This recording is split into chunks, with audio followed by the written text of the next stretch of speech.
Hi, everyone. Thank you for joining me of another episode of Live with Lisette. We are here on Connect Live as well today, and we are broadcasting from Querétaro, Mexico. They're having their family reunion event this week. It's been a great event. We're already on day 2. We've been hearing plenaries, breakouts, and it was a great opportunity to speak with one of our top agents in KW, Mexico, Tonya Dorsey. Tonya, thank you for joining me. Thank you for having me. Yeah, so let's talk about KW family reunion. Some people might not know that family reunions happen, outside the US and Canada. That's right. So is this your first event or? This is my second family reunion in Mexico, but it's actually my 5th KW event. So it's very exciting because we have people coming from all over Mexico and we have a few international visitors, which makes it quite nice. Yeah, I love that. And especially after not having gotten together for 2 years, That's right. your last family reunion was in Mazatlan 2 years ago, over 1,000 people there, great energy. And then literally days later. Well, we didn't know. We walked out and realized we were in a pandemic. Yeah. We were in our family reunion bubble. Yeah. I mean, similar to us in Dallas, right? Just weeks before. So there's great energy here. People are so excited to be back together again in person. And, like she said, there's representation from all over Mexico. That's right. There's how many market centers and agents? We have about 28 market centers and 2,000 agents, more or less. And we have people here from all over other Latin countries also. Yeah, we have visitors from Spanish speakers. Colombia, Nicaragua. That's right. Dominican Republic. So it's a great international event. So, some people might not realize KW is this big in Mexico, lots of market centers, lots of agents. Tell me a little bit about what your market center, your area, where you're operating out of. Okay, I'm in Puerto Vallarta and Riviera Nayarit, which is located in the Bahia de Banderas, which is the Bay of Flags. We have about 65 miles of shorefront. So going all the way from Punta Mita, passing to Nueva Vallarta, Sayulita, the marina, downtown, the romantic zone, Conchas Chinas, Mismaloya. These are all areas that people really know. And each area is very different. So we have a very good mix. It's funny how different personalities really, go to one area. And it's quite nice because we have basically for everybody. So Puerto Vallarta is beautiful. I mean, we have whales and dolphins and golf. And it's for me, it's my home for the last 33 years. Wow. A little bit. That's amazing. And I know all of us after pandemic and not having traveled, that might now be on my list to visit. And so you're operating in a coastal area in Mexico, the market center there. How many agents are in the market center roughly? Well, direct agents, we have about 70, but indirect with all of the different offices that we have that form part of KW, I think we're about 250, more or less. We do have the largest market center. Our offices are pretty amazing. I mean, they're really on the lines of like a Google office. They're quite nice. Wow, that's awesome. And we're just opening our second office, which is going to have now a training room for, I think it's 150 agents at a time because we're constantly doing training. Love that. So, and that's something I've definitely seen here at the family reunion event, the models and systems of KW. You guys are running the model. The culture, everything. I mean, it's just alive and well here in Mexico. We've been so proud and honored to witness all of that. Tell me a little bit about your business. Are you a solo agent team? How long have you been operating as an agent here? My real estate career was born in Keller Williams. I've never worked anywhere else. I believe I was the first person hired for Puerto Vallarta. So I started in November 2018. We officially opened January 1st, 2019. Since then, I've been top agent every year consistently. For some reason, I just took to real estate. Like I was born to do this. I love it. It's in my bones. I feel very fortunate to have a career where I can make people's dreams come true. And that's literally what we do. Puerto Vallarta is even people I think that aren't so happy at home, they're really happy in Puerto Vallarta because it's just a great place. So I think it gives us an advantage. People are very excited to be there and visit, and people that are stressed at home, they come there and that's where they relax and have a good time. So now I work with my husband. We are a team, Tonya's team, and we are actually the getitdonerealtor.com because we always just say, just get it done, no matter what it is. Our market is a little different because when people are coming to Vallarta, we are usually their only contact. So we have to get everything done, whether it is they need a plumber or a residency, or, you know, I need a car, where do I get insurance? Or, you know, I need somebody to help me do a buffet on the weekend. We really just get it done. So that's our service, that is before, during, and after. Our service never stops. You could be our client 3 years ago and call me today and I will take care of you as always. So yeah, that's good. Our big thing that we do is every 3 months, we do a client appreciation where we do it well. I mean, we bring the guisados, the Mexican tacos, the ladies that they're doing handmade tortillas. The last one we had, I believe it was a saxophone and violinist. And we bring everybody together so then they create their own network. And then they have somebody else that maybe has moved here a year before, or, you know, another time, or somebody a Mexican that actually lives here, and they become, you know, friends. It becomes a family, and they create their network and get everything that they need. Our clients are Mexican, American, and Canadian. We really have 3 clients. And we always say one thing is to be bilingual, but another thing is to be tricultural. Because the way that we do business with somebody who's Mexican or American or Canadian is very different. So if we have a Mexican seller and American buyer, we know how to make that work so it's successful for everybody. And I think that's really important. I love that, the intercultural competence of how to kind of navigate those waters and making sure everyone feels like you're serving them based on what their expectations and their customs, and we adapt to them. Yeah, that's right. That. Wow, so you're running a big business. You just started a few years ago. Consistent top producer. That's right. And you're in a market that, like you said, is a lot of sometimes second home buyers. You're doing this for about a year and then the pandemic hits. That's right. So tell me a little bit about that experience and how you were able to pivot your business. Well, thanks to Shift, thanks to Keller Williams, was very important that they taught us what to do. So we kept working, and we just worked in a different way. I mean, we learned how to do video open houses. You know, clients would call me and they say, you know, I want to see this place, because it's funny how people couldn't travel at that moment, yet they needed in their mind to have a place to go when they could travel. Yeah. So what happened is we would go and do, you know, video open houses. I mean, we would go and say, they want to see this property, and I will go and do a live video. We'll open the cabinets, you know, you can see what's under the bed. I mean, we literally poke at everything and, you know, hey, look, there's a little spot on the wall right there. We point out everything so the client exactly knows what they're getting. Obviously, of course, we do inspections. We always recommend that they do inspection and use escrow as they do, you know, back home. But we really did a full video. We've learned how to do this, which we did not know how to do before. And we've actually had clients that have bought and sold and never actually came to the property. They bought, they rented, and then they decided to do something else. And another thing is we have a huge digital nomad community. So people that have realized that they can work online from anywhere. Working online from Puerto Vallarta is quite nice. Yeah, it doesn't sound like a bad option. Not bad. You know, ocean views are a high commodity now. And, you know, the cost of living, when you're making dollars, you know, with clients from San Francisco, California, and then they come to Vallarta, and the cost of living is very different. Another thing I think is important to point out is our property tax.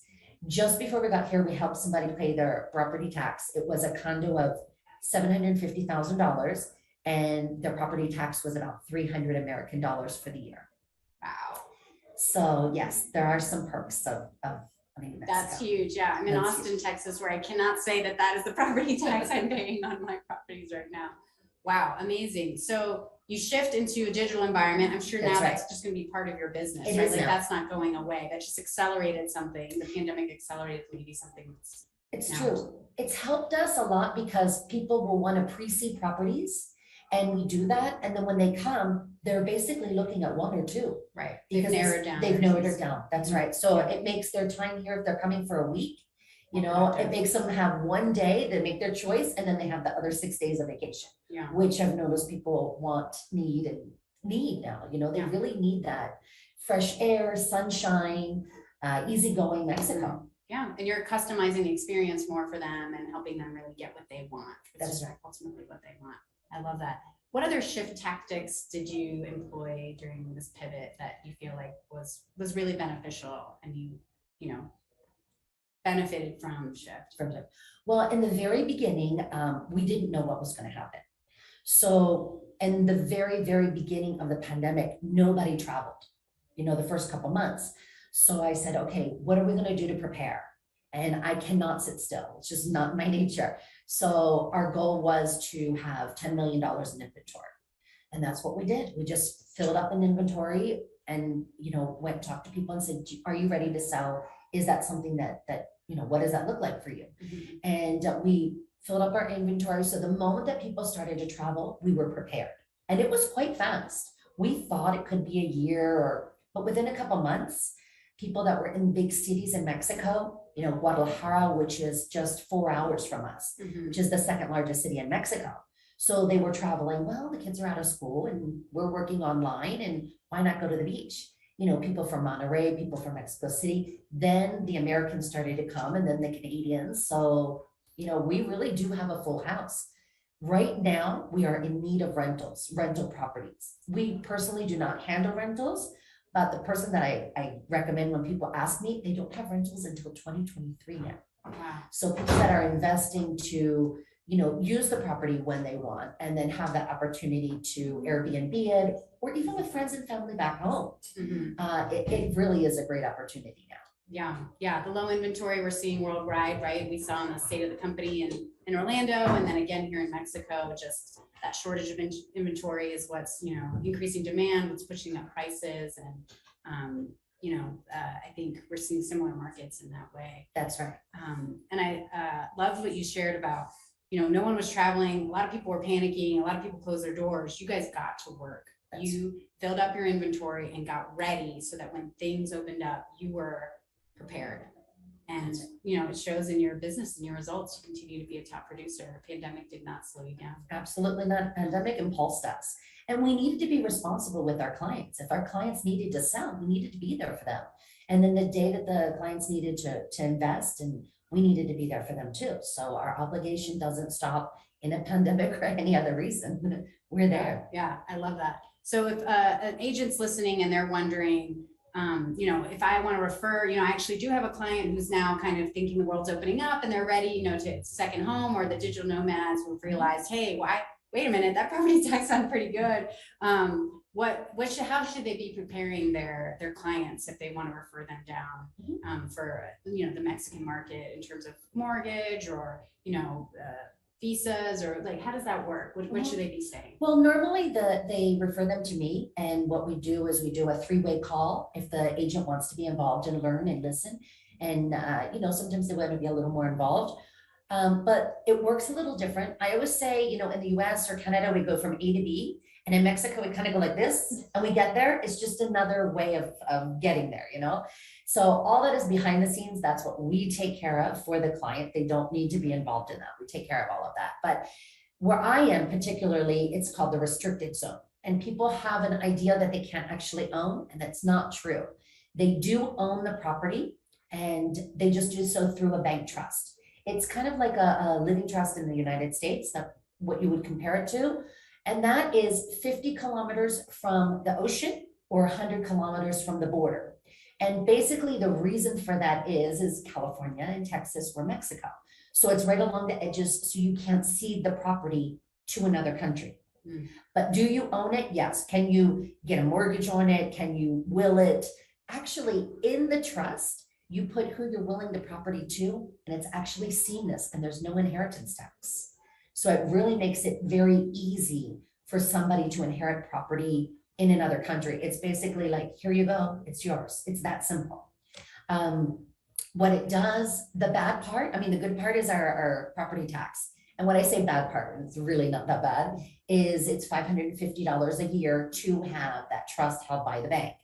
And one thing that is very uncommon knowledge is usually Mexicans with money, choose to put their property in the trust, even though they don't have to, because of the easy way that it is to inherit it and the way that it's protected. You can never lose your property because a bank folds or anything like that. It's federally protected. So if something were to happen to one bank, it just goes to the next. It's very simple. And the process usually, depending on what bank it is originally with, you can take over that trust. And the average is about 5 to 6 weeks is what our closing time is. We have to get permission from the Department of Exteriors, and our notary is who is the final person to actually transfer the property. It's the only person that can do that in Mexico. And it's not a notary like you guys are used to. You know, your neighbor can be a notary. In Mexico, it's basically a supercharged lawyer, and they're appointed by the governor, and they're appointed for life. So usually a notary is because their father was a notary, or they basically inherit it. And it's a process that I work very closely with. Actually, our market center, one of our major investors is a notary. And we have a very good reputation in town. And I love that. I'm so fortunate to be part of Keller Williams. I love that. And, you know, I have to acknowledge your luxury badge that you're wearing. Tell me a little bit about luxury and how that has come now to Mexico, and what that means if someone knows that luxury exists in KW, Mexico. Sure. Well, in different markets, there's luxury in many places in Mexico. Specifically in my market in Puerto Vallarta and Riviera Nayarit, we have Punta Mita, which is like they have one and only resorts. And we have houses there that are starting with ocean view at $5 million. We also have areas like in the marina or in the hotel zone, Conchas Chinas. And you can really get luxury in Vallarta starting at about $600,000. And it is absolutely gorgeous properties with ocean views and really a lifestyle. It's not really a price point anymore. It's a lifestyle. It's how you make somebody feel. Me as a luxury agent, I'm the luxury director for Puerto Vallarta. And as a luxury agent, it doesn't matter if my client is purchasing a $200,000 condo or a $2 million condo. It's me that's the luxury agent, and my service will always be luxury to every client that I have. I have the honor of being the second in Mexico. I'm the wingman to the director, Mauricio Celo, who is amazing, and he's here in Querétaro. And I work with him and all the other agents worldwide, and we're very close. So if somebody needs somebody in Cabo or Cancun, we work very much together. We work as a team. Yeah, I love that. Well, I just want to make sure I'm monitoring the questions right now as we're chatting. It says, how do we send you referrals? Oh, well, that's easy. By my name, Tonya Dorsey, DORSEY, the little @ KW Mexico, and it's .mx. Or you can find me at thegetitdonerealtor.com or on social media, Real Estate Tonya Dorsey. And also, if you want to generally send referrals outside US and Canada, Command, the referral applet in Command, you just ask to search by market center view. You can zoom in on the map. If you know Puerto Vallarta is the area, you can find Tonya there. You can go ahead and set her up as a referral partner now, even though if you might not have a client that's ready to look. Go ahead, I recommend you reach out and start building those referral relationships via Command. It's so easy. You send the invitation, they accept, and that way that link's already there so that you can send. So Command is a great resource. And I use Command all the time. All the people that I've met through different family reunions, we go back and forth, and I'm happy to receive the referrals, and I promise I take very good care of them. Obviously, yeah, I love that. The other question was, how do you handle American and Canadian buyers when buying second homes internationally? What are the first steps? So you talked a little bit about that process generally, but maybe just a first step was sort of the meeting you talked about. I do an extensive interview. I ask a lot of questions. When somebody says I want to be close to the beach, what does that mean for you? Because I've found that somebody that means close to the beach, it could mean walk out the condo and 2 steps, you're on the beach, where somebody else is 5 minutes. So I really do a very extensive interview to find out what their lifestyle not is, what they want. Because a lot of times they want to change their lifestyle. They're coming from hectic in the USA or Canada, and now they want to be a beach bum, which is great, or they want to be in the middle of a social area. They really need the expat area network and things to do. So it's a very extensive, question and answer. And I want to find out exactly what is going to make that client happy. And then I need to perform with that. So when I show a property, I don't just show the property. It's the whole area. It's the lifestyle. It's where are you going to go get your groceries? Is there a market that you can go get fresh produce? Yeah, so they can imagine what their life is. That's right. Right. Literally we will videotape from the condo, how long it takes you to get to the beach. Okay, or we live, Facebook Live with them, or we do a WhatsApp live video. We'll say, okay, we're leaving the condo now. It's this many steps to get down to where you would park. And then it's this, 3 minutes driving to the beach. And then when you get to the beach, this is what it looks like. This particular beach doesn't have rocks. And I mean, we really go in depth with that. Where are you going to get your nails done? Or where's the closest hospital? There's a lot of things that people ask us. So we do the whole, it's not just the property, it's the lifestyle. Right, because they're not just moving their home, they're moving their life. Exactly. Right? It's a big responsibility, and we take that seriously. Yeah, man, I love that. And then it says, does the buyer have mortgage options, or is it a cash purchase? You kind of talked about that. Well, in Mexico, we highly suggest that you get a mortgage back home. It is easier and it's much less expensive, especially the rates that there are now. A lot of people refinance. If that's not an option, we do have options for foreigners that are not residents. I mean, they can be residents, but even so, and you don't have assets in Mexico. The way that it works in Mexico is basically they check your last 3 months bank statements. What is your credit history? And because you don't have that, we actually have to create that. So not me personally, but the mortgage. And what they'll do is if you make 3 monthly payments into the mortgage and they're all done on time, they will tell you you will get that mortgage. But basically it's about 42% down. And at this particular time today that we're talking, it's 0.2, 0.3%, and it goes up 0.3 every 6 months. So in January and July. So it never stops going up. So this is something for if somebody has like a 401k that they're going to have in 2 years, it's a great short-term option. But as long-term, I really recommend that you do so at home. If somebody's investing pre-construction, usually if they get on the ground floor, it can be maybe 2 years that they can have the payments going in. I personally am not a great fan of pre-construction unless I really know the developer. So there are some developers, and I can say this one and this one and this one are great. They've had track records of 20 projects that have all been completed on time, even in a pandemic. And this is what I would recommend. One of them is Goba Casa, which is fabulous. I love that. I mean, and that to me just speaks volumes of why you as a buyer want to have your fiduciary, you want to have an expert who's been in the market, who knows their stuff. And just, wow, the level of service you provide, I'm just blown away. And I can see why you continue to be a top producer year over year, why you had such success in the pandemic. It's been such a treat to speak to you today and to share this family reunion with me, Tonya. I just encourage everyone to, if you haven't yet, find yourself a referral partner in Mexico. Obviously, I've delivered up a fabulous one right here in Puerto Vallarta. Any last message you'd like to share with people listening about KW Mexico, your business, anything at all? Yeah, even if it's not the particular area that I'm in, like I said, we work as a team. So if you need somebody in Cabo or Cancun or Querétaro or Mexico City, or, we're both. I mean, for example, myself and my team, we are both buyer agents and listing agents, both. But if you need somebody in someplace else, it doesn't matter. Reach out. I'll be glad to help. We work as a team, and I'll just pass you the email. I'll copy them in and forward it to the right person. So to make sure that you get somebody that's going to give you the level of service that you need and deserve. I love that. Well, thank you so much for listening with another episode.